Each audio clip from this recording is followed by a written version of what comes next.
Yeah, we about to talk about the comic book industry today, and I got a correspondent with me, a lovely guest.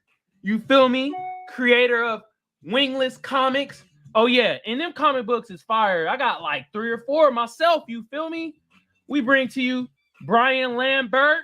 Yeah, you about to get some air horns, bro. Say hello. Say hello to the people while you get the air horns, bro. What's going on, everybody? It's Brian Lambert from Wingless Comics. As you heard, I guess I'm a pretty prolific writer, so you know what I mean. I'm gonna take all the props I can get Hell yeah. in this crazy comic book industry. Mm-hmm. And you about to get some hand claps too, bro. I'm telling you, I'll take both. This is fire, bro. I like what you're doing. I like how you bring black superhero characters into it and stuff like that. And we about to give the audience some in-depth perspective of the comic book world. You feel me? Yeah, man. It's like I said, it's crazier than people think, but it's a ton of fun, bro. Obviously, me and you have linked up a couple times at a couple conventions, so man, I always appreciate the support. I know you really got the books because we got the pictures to prove it. So you know what I mean. I love doing what I do and being able to just kind of move the way I move. Hell yeah, man, for real. But before we get into that, man, I gotta get my spiel. You feel me, man? This is another episode of Seers Glare. I'm your lovely or hated host, Kamal, aka the Black Seinfeld, aka Magic X. Hey, since I got the best audience out there, what should the best audience be doing right now? And y'all better give a goddamn hand clap for Brian and for yourself.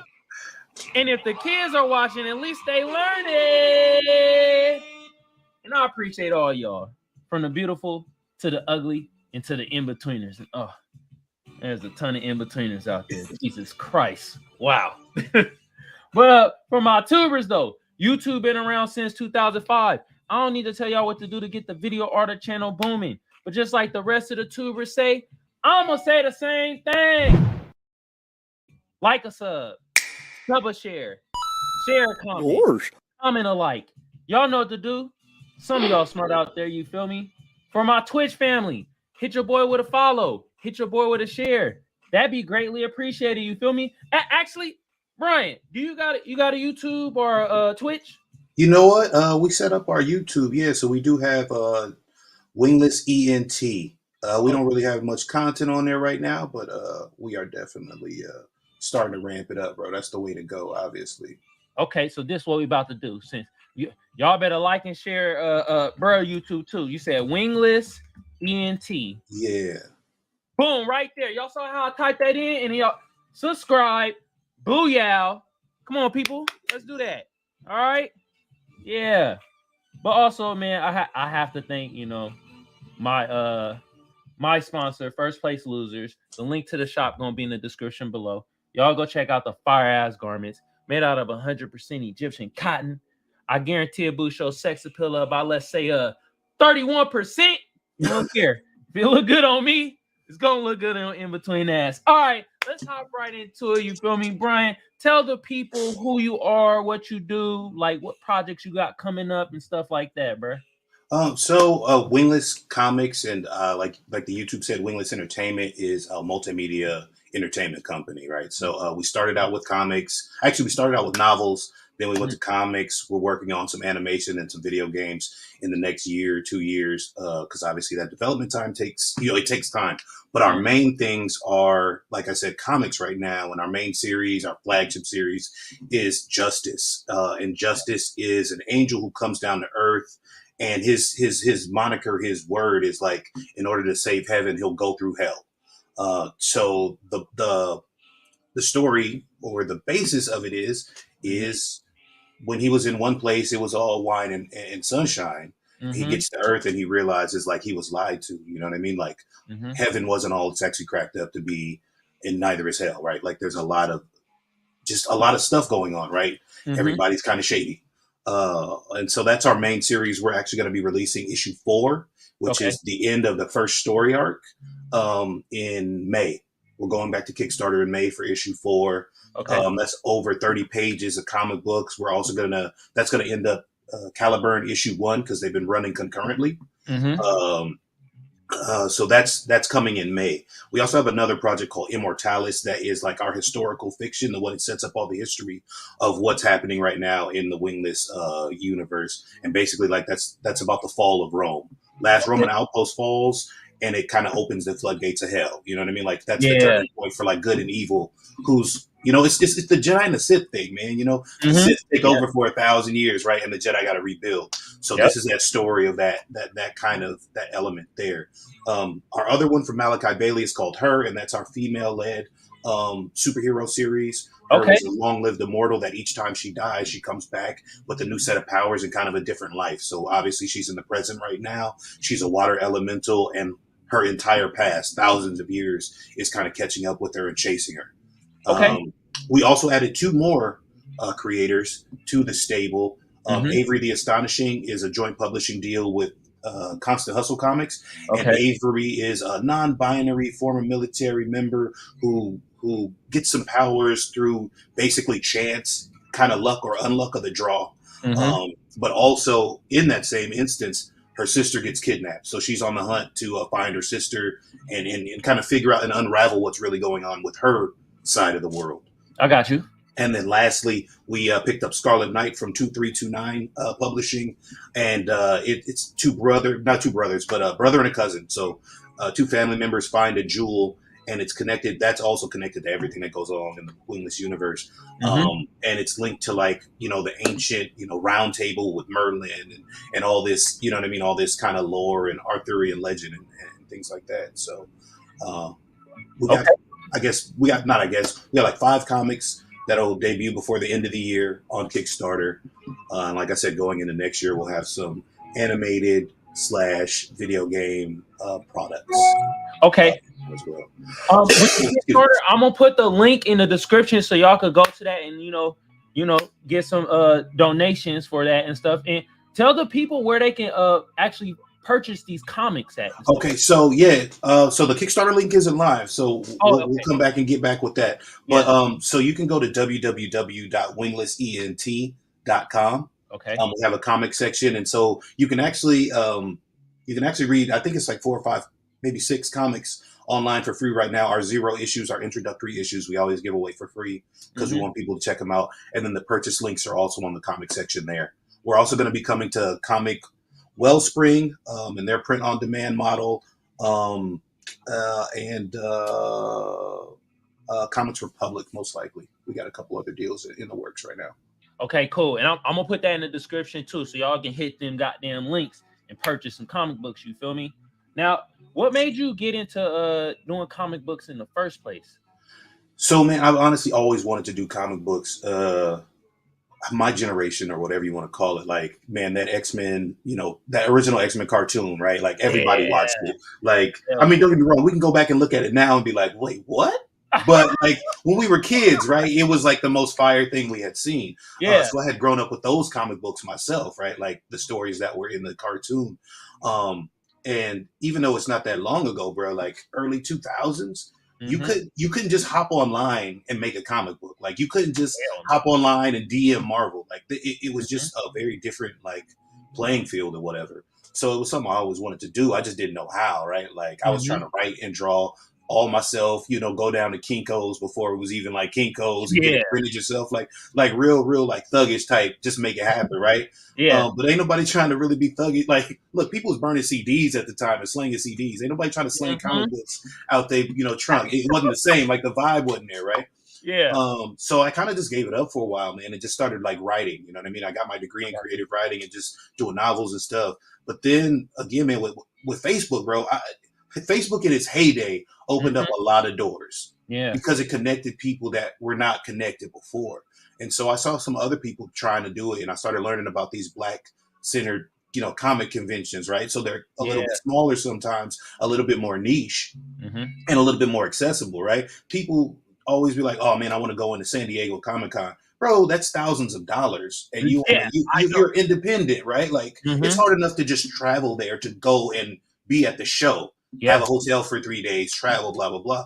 Not to mention trying to sell some stuff and bring. So it really was just the proliferation of the internet, man. And like I said, Facebook, it just opened up some doors. And once I saw like, oh shit, I could do this. Like I could I could literally make something I want to happen, bro. Yeah. I jumped on it immediately, right? Like, because, again, I grew up with Milestone Comics, their first run before this new run that they got going on, bro. And it was like the first time that I saw that many Black people in one place in a comic space, right?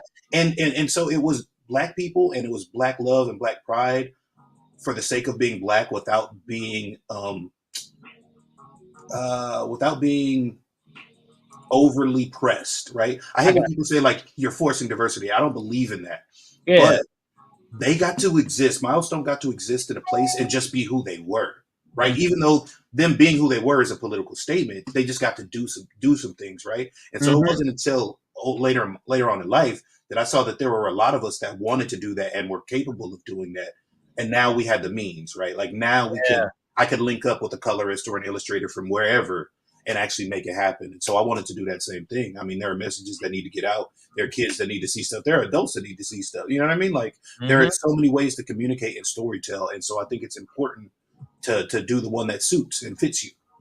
Man, and I commend you for that shit, bro, because like you are not only a Black person, but you're a Black man, and you're going to inspire Black kids that there's another way to, you know, get out of their situation by doing comic books and doing comics and things like that. And you in a niche category, bro, because I'm gonna bring up a picture right here, bro, and you like this right here, Black or African American makes a 5.9% of people that make comic books. Yeah, man. 76% is white. And I think it's because of representation. So you showing representation like, yo, you could be cool and write comic books too and be a Black person and do this shit. So, man, and I do want to ask you, like, being a Black person in the comic book industry, is there a lack of diversity or a lack of Black people? You know, mine is going to just all Black conventions. Do you see kind of a lack of it? There's a lack of diversity everywhere, man. So, I mean, like, it's a loaded question in that, like, yes, the immediate answer is yes, right? Yeah. But, like, how do you stop that? How do we break all these fucking things down, right? Like, how do we do what we do? We do it like you're doing, right? You got your channel and you just got to get the message out and do you, right? You got to do your comedy. You got to have your personality, because a lot of industry in general, from the top down is what it is, right? Like that's the system that we grew up in. That's the system that we are still navigating. Now, I don't believe that should be the end all be all, right? We grew up we still grew up in this age where it's like, oh man, you could have a clothing line, but somebody else is going to own it at the top, right? Like you own your clothing line, but your distributor or your whatever else, your underwriter is going to be somebody else, right? It's going to be Warren Buffett. It's going to be Amazon. It's, you know what I mean? It's going to be somebody who don't look like you. Okay. You can own a shoe line, but again, same thing, right? You could be you could do music, but again, the same thing. You know what I mean? All these industries, because that's how they're dominated. But I just don't allow that to be my reality, right? Like that the reality of it is I can't grow any higher. I said when I first started, I got into some BS with somebody, and I had to remind everybody, all my fans, all 12 of them at the time, like, I'm gonna be making comics as long as I want to. Right? I'm the machine that makes these comics, not Marvel, not DC, not any of these other corporations. Like, I am the one who says, I want to make comics, I want to do this, I'm going to make it happen. Right. And so we kind of have to take that mentality, and it is difficult. And we don't learn a lot of things about infrastructure and setting it up so that we can have things later. But that's important, right? And it's like you said, it's going to be young kids that see different ways to do different things. Just because I'm a comic book writer or I'm into comic books, that's no excuse to, you know what I mean? Like, you ain't got to be corny, or you can be corny, or you know what I mean? But and it also doesn't mean that you're not going to succeed in ways that people attribute success. Bro, I step out of writing comics. I get away from my computer right now. I go jump in my brand new V8 Camaro, right? 2023 off the lot, right? Hold on, bro. I gotta give you air horn for that, bro. I see you with the subtle flex. Right. But I say that to say, like, because kids, right? Like, they see things that are like, oh, I want that car, or I want this, and the perception is like a nerd or something that comes from nerd culture isn't going to get you the money or the funds to do that kind of stuff. right? They're gonna think that you the dude in the basement just because of all this image and perception, as opposed to being like, nah, bro, I go in and put on a suit. You know what I'm saying? I got a couple biryanis in the, you know what I mean? Like, you know what I mean? I'm gonna go hop in my, you know what I mean? Like, you have to give people different. No one thought it was going to be possible to break the 4-minute mile until it got broken. Exactly. You know what I'm saying? And so you got to show everyone, adults or kids alike, that you can break this mold. And that's the only way that we can add diversity. Also, look, it's just like anything else. We got to be 10 times better to get a third of the praise, right? Yeah. So when I come out with a Wingless comic, it doesn't look like, I just sketched it and had some colored pencils. This is, you can sit a Wingless comic next to any DC or Marvel book and it's going to look just as good. You know what I mean? And so those are the things that are important. And when we talk about infrastructure and making changes, you've got to move in those kind of ways. Not to bring validation to your work, but so that no one can invalidate your work. I like that. Because I do feel that not all of us, but sometimes it's a good portion of us as Black people, we try to seek for validation instead of working to be like, no, you can't invalidate. Yeah. Hell yeah. That's a quote right there, bro. Yeah, bars, fam. Like, but that's the real, like, the reality of it is the system is made that way. The system is made so that we feel like that, or that they need to say it's good enough okay. So just yesterday, I got into a Facebook issue with a very, very well-known, very mainstream creator, blah, blah, blah, blah, blah. And so his initial comment wasn't bad, but he went on to say basically that the name Anansi the spider, you know what I mean, from African mythology, blah, blah, blah, was like a non-viable name because it's too hard to spell and people couldn't pronounce it. And see, and that's my face, right? And this is what I'm using him as an example of, like, what we consistently have to fight against, right? We can say Dostoevsky and we know what that means, right? But we can't say Anansi, like, that's too difficult, right? And we have to be validated. Someone has to say, oh no, now it's valid. You can use that name because we think it's good enough. And we just have to dismantle all of that because fuck that. You know what I mean? Like, and again, that's necessarily no difference to this well-known creator. My point is that he was wrong, but he comes from a system where it's okay for him to say that. Yeah. You know what I mean? And that's what we have to break down. We have to break down where he or anybody else would understand, like, hey man, that's insulting to an entire culture of people to say that you can understand Hercules and Hercules is good, but Anansi is not. Like, come on now. And the point of his validation was more of like, it's hard to pronounce.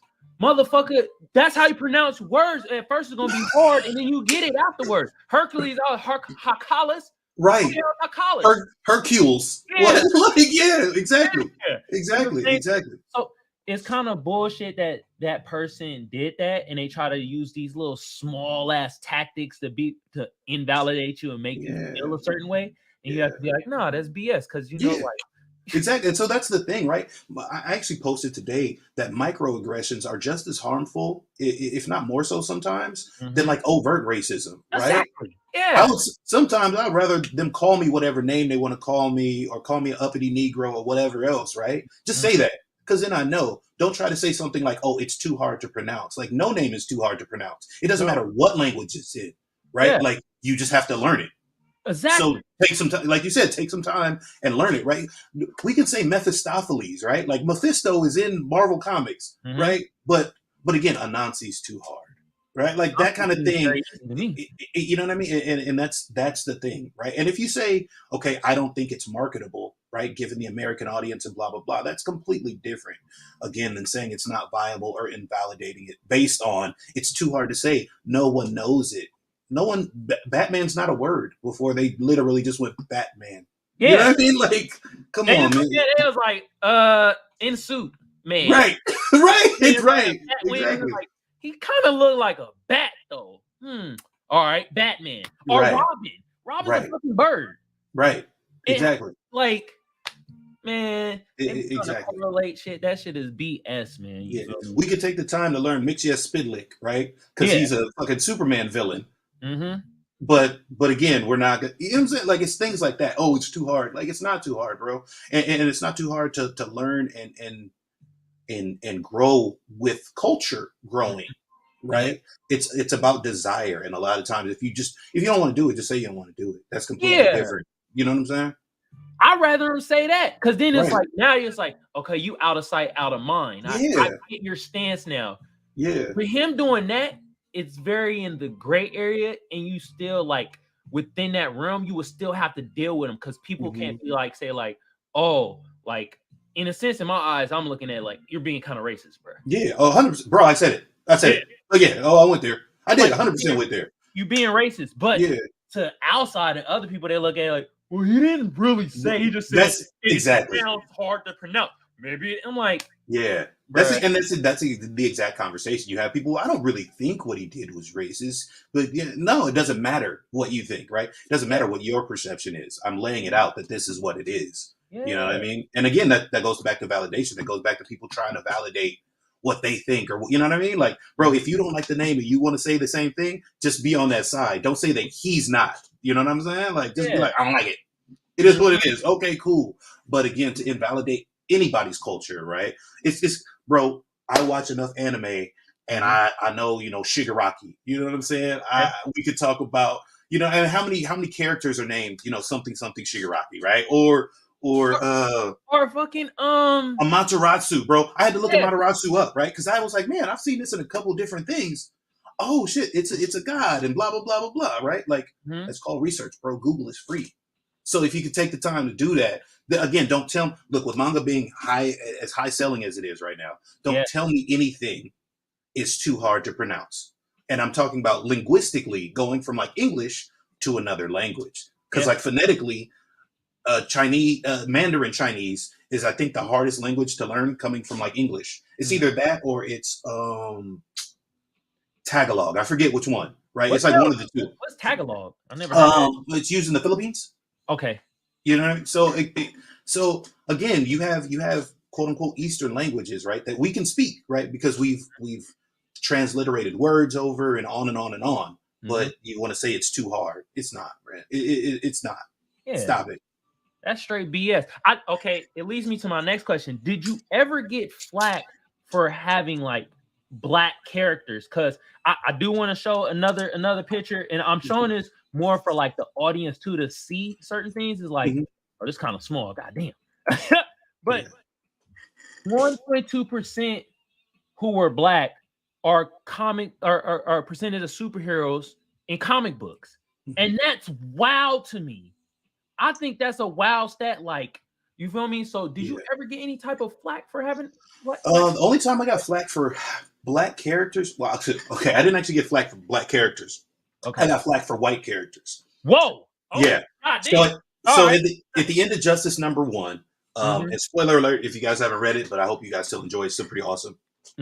Justice is basically surrounded, right? It's like him, one other person, and two other people, and he's surrounded, right? So going into the next issue, it's going to be on, right? My colorist at the time, he didn't make a mistake, but I wasn't real specific about it. But all the people, and it's like 30 or 40 people that are surrounding Justice are white. So obviously they're the villains, right? And so I had a couple people hit me up like, oh, well, that's a lot of white villains and, blah, blah, blah, blah, blah. Which at the time I didn't really take into account. But my counterpoint was, I grew up at a time where Arnold Schwarzenegger in Commando could take out a whole island of Latinos, right? Yeah. And nobody cared because they were terrorists. Yeah. Or a whole base of Middle Eastern people. That's what I'm saying. Yeah. Sylvester Stallone killing a bunch of Vietnamese people. Right. In every one of his movies. Ridiculous, right? Like, so, right, yeah. So people only notice that kind of stuff when it's a white person. Then, excuse me, when it's a white person going against the Black person. If the Black person is the hero, the person they know is going to win, then they're like, oh my God, it's a bunch of white people. Because nobody ever says, hey man, Steve Rogers beats up a whole lot of white people, don't he? He's going against, you know what I'm saying? He's going against Nazis, literal Nazis. They're all white. But no one ever brings that part up, right? So that was the only real flack I got. And I basically shut it down. Like, I don't like, if you think that lessens you or says something bad, then what about all the times it's all Black people? Yeah. You know what I'm saying? Then you Being need a to go back villain. and reflect. Yeah, right. You need Yeah. to go back and reflect on you being okay with it always being black people being the villain now that a bunch of white people are the villains. I was like, even population wise, it's statistically more likely that white people will be the villain. There are more y'all. We're in America. Yeah. So statistically speaking, you know what I mean? So Y'all gonna be the villain either against your own kind or against other races. it's those are numbers, right? Yeah. Like, and people have to go off of numbers, and these are the statistics. That's a real statistic. So I just didn't give a shit, to be honest with you, right? Like at the end of the day, I wrote a dope story. I'm writing a dope story. These people are who they are, and that's not really going to change. Yeah. And if people get offended by that, again, I would invite them to go back and check their own biases, right? Because are these people villains or are they white, right? Are these people, you know what I mean? Is this man black, or is it, why is he a hero? Why is that a problem for you? Why is it, regardless of the color, why is a hero doing what a hero does now a problem? Yeah. And that brings an interesting perspective, because it's like, you really think about it, like, they have no problem when the superhero is either white, or if the villain is white, the superhero has to be white. And it can't be a sidekick either. It can't be a sidekick. It has to be a white savior within the comic realm. So it's interesting you brought that up. It's like, damn, like, even y'all represented in the comic, but y'all the villains, and it's a problem because even when they're the villains, right? Then they want to change the villain to be a good guy. Look at Joker, exactly. Right? Joker, this dude is a villain. Yeah. We'll stop. But you want to have a Joker movie where it's like, well, I get it. He had a bad day. Yeah. So he should kill a bunch of people. Yeah, like, so, like, who cares? You know what I mean? So I frankly don't give a shit. Because also I don't write based on solely on color. I don't write. People say, oh, I just want the best person to represent my character. Okay. So if I have a rich industrialist, out of all the rich industrialists in the world, 4 of them are black and the other 3,000 are white. So I'm going to take the time to go against another black man. To me, that doesn't make logical sense. And I'm not saying that that evil doesn't also need to be eradicated. What I'm saying is visually, it doesn't make sense for me to go against, to make the conscious decision to go against my own people consistently.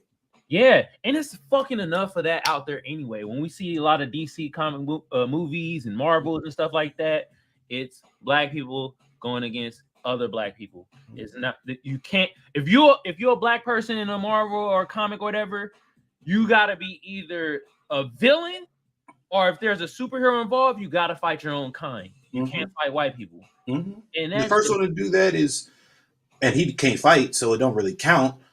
Falcon. You know what I mean? Like, but again, he can't fight at all. Like, he need to go to a YMCA women's defense course or some, I don't know, start low somewhere, just on the weekends, on Saturdays at 6:00, and go get some self-defense lessons. So yeah, man, that shit is wild, man. But okay, I do have another question, and this probably help a young black person out there. Let's get us a breakdown of how you get your comics going, like, step by step, like just a quick, I feel like anybody who's going to get into the comic books or anything creative, they're always going to tell you one or two things. They're like, oh man, I got a ton of stories, or like, oh, I got a bunch of characters, right? So I would say get out of that mindset state. Write down an idea. Write down the idea that you love the most, whatever it is, and start from that, right? And then you start building things out of that.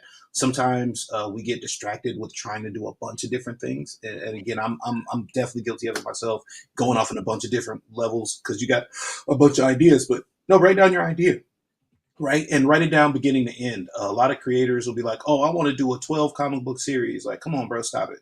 You may be able. Most of the time, we're lucky if we can put out a comic book a year. Again, I'm more fortunate. I'm able to do a few more because I work with a few other people, and I've set up some infrastructure to where I'm able to do 1 to maybe 3 tops a year, right? So set up your story to where it's a 3-book run, right? 3. So it's also in 3 parts, right? Like the story structure, right? And then write that out. You don't have to write it out exactly, but the first issue is Justice. finds he saves the girl, tries to get her some help, and then he's attacked. Okay, I left it on a cliffhanger. He's attacked. Okay, cool. So we start part 2. Okay, they break out of the attack, but now they got to go find answers. So they're weaving the path, right? They're going through the dark forest. Yeah. Okay, I got to go. Justice has to go talk to whomever to go get answers. Okay, cool. He doesn't get the answers he wants, and now the girl gets kidnapped again. Okay, we got another cliffhanger. So we go to the third part. Okay, now we got to save the girl and stop the ultimate evil. Super simple. You got your entire story right there, but you've written it out so that you know what to follow. You know where the beginning, the middle, and the end is. So you know what you're building to. And that's super important. Also, people sometimes don't like to hear it, but it's true, man. Google is free.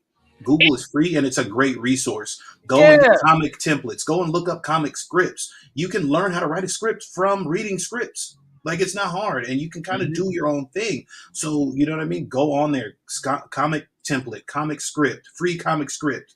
You'll find a bunch of them, and you're going to find some comics that you probably read already, like in the book. And now you're going to find the script, and you can see like, oh, damn, this is how they did it. So it kind of gives you a walkthrough on what you want to do. And then, you know what I mean? Then try to find your artist. ArtStation, Facebook, DeviantArt. There are a bunch of places you can go. Fiverr. I don't really trust Fiverr as much, to be honest with you. Yeah. Even though people talk about the gigs, I'm more likely to trust somebody off of DeviantArt. But again, though, those are resources that you can go get an artist there. You can get a letterer there. And then it's up to you. Do you want to publish it on Webtoons? Do you want to just throw it on a PDF and put it out? You know what I'm saying? Do you want to print it? There are a multitude of comic printing services. There's just so many things you could do. Again, the world is your oyster with the internet being the internet, right? Like, don't let things stop you. But also don't get broken down by how massive things can be. I realize I got you. Sometimes, you sit here and again, oh man, I got 1,000 ideas. So then you don't do any of them because you've got so many ideas that you get crushed by the weight of doing that. You get crushed of the weight of, oh man, I got to find an artist. I got to find a letterer. I should get an editor. Do one step at a time. But find out the steps and then take your time and do it. And then it becomes infinitely more accessible and easy. Yeah. So it's like you're telling people out there, small increments to make big goals. Seriously. So this is what's weird to me sometimes about entertainment, especially. Like, entertainment sometimes, and comics are entertainment, sometimes it feels like this is one of the only places where people swear that you wake up one day and you're fucking Aretha Franklin or some shit, or you're Beyonce, right? Like, it's ridiculous. It's the crazy, like, there's no athlete in the world that woke up at 22 and was like, I'm gonna just make the Olympic team, and just went out there. They've been training their whole lives. That's the increment, right? Like, that's the taking your time to doing each piece, right? Beyonce, she lost on Star Search, bro. They got turned down for multiple contracts. You got, again, increment. And even when Beyonce was back in Destiny's Child, she ain't Beyonce now. Nope. You know what I mean? So it's really, like, people think that, like, overnight success actually happens overnight, which is the most ridiculous thing in the world. It doesn't. You know what I mean? Like, you've got to take time, and everything is increments. Even your job you at now, you didn't come in at the position you're at right now unless you just started it. You didn't come in making the money you make it right now unless you just started. It takes time to get to where you want to be, and creativity is the same way. If people like, oh man, I'm gonna learn a new language. I'm gonna do 20 minutes a day, and then they know Spanish by the end of the year, right? Like, why would you think that writing or creating is any different than that? Why would you think that entertaining is any different than that? Comedians, Kevin Hart, Dave Chappelle, Chris Rock, all of them, right? They don't just, bro, I get it. We saw the tape special for all of them. That's not the first time they did that act. They've been doing that act for a year. Yeah. You know what I mean? Or more, to make it to where they are. Everything is incremental. Everything is piece by piece. And again, the more knowledge you have of how those pieces work together and the order of those pieces, the better you'll do. Yeah. I have one saying before we shut it down. I try to tell people all the time, your favorite person that you like started at 0. Bruh. Like, seriously. Started literally at 0. Seriously. There are a couple people, and I mean, that brings in, I guess, the nepotism and all this other stuff. But there are always going to be people that have advantages over you. There are always going to be people that have more money than when you start. I have to look at myself. And again, you and I have known each other for like 2 or 3 years now between cons, right? And you've seen where I started. I started with I think it was a 12-page zero issue that I was slinging for like $5. Like, hey man, I just want people to look, right? And there are always people that have been doing it for 10 years, doing it for more time. But I went from that, and I started using this example. I went from that 2 years ago, 3 years ago, maybe now. Yeah. Yeah, 3 years because we skipped a year. I went from that 3 years ago to this year. I was tabling next to Kevin Graveau, who was the guy who wrote Underworld and created Blue Marvel and did all this other stuff, right? I went from a 12-page, $5 mini, right? To like, we sitting table to table. I got as many books stacked up as he's got. You know what I mean? So it's not about what you see necessarily in the moment, and it's not about what you see with other people doing in the moment. Very quickly, the people who you look up to become your peers, right? He's got more accolades than I do, no doubt, but we are peers. I'm a professional putting out a product. He is a professional putting out a product. We can sit shoulder to shoulder and we can talk and debate and of the goings on in the industry, right? So again, sometimes you've got to have that vision. You got to have, like, I guess, a blindness, right? A blindness to other people's circumstance and to your circumstance. You got to know where you want to go and the steps that you're going to make to get there. And that's all you can do, right? And if you think you're going to be the next Marvel, you might be, but it's going to take you 90 years because it took them 90 years, right? So you can do everything you want to do, but all this, it's going to happen immediately. This overnight success BS, bro, like, people have got to give it up because you haven't put in the time to be successful. Hammer blew $20 million. Wonder why MC Hammer blew $20 million? He didn't know what to do with it. Exactly. When he was that overnight success, right? When he had worked his ass off to get there, then he got all the money and then he blew it because he didn't have the infrastructure to sustain it. Now, and when you're working now is the time to get that understanding and get that infrastructure going so that you can sustain and that you can be that next thing. Hell yeah. Understand that business, y'all. You feel me? Do the incremental route, you feel me? Because, I mean, a very small percentage of people do blow up overnight and then fade away the next week. Right. I was like, look, if anybody can give me somebody who blew up overnight, well, one, I can honestly say they didn't blow up overnight. That's just our perception first. Yeah. And then two, if you can find me somebody that blew up overnight and sustained that and kept that and is still relevant, shit, I'll give you a free graphic novel. Somebody, you know what I'm saying? Like, because I can't think of anybody who's done that, right? Like, even music industry, right? Like, they blow up. Again, it's impossible. Yeah, man. All right, we get to the end of it. I do have more questions for you, Brian, but I'm gonna have you come back on the news segment because I got a couple other questions, the Chat GPT and AI, how it come in comic books and stuff like that. But that's another like 20, 30 minutes. I was like, we'll need some time. Yeah. I got thoughts. Yeah. So I'm gonna most definitely have you come back on, bro, man. It's been a pleasure having you on here, bro. People out there, I'm gonna have in the goddamn description the links to the where you could purchase the comics, and then when you do get the Kickstarter started and stuff like that, I want you to send me that link so I can have that in there too, bro.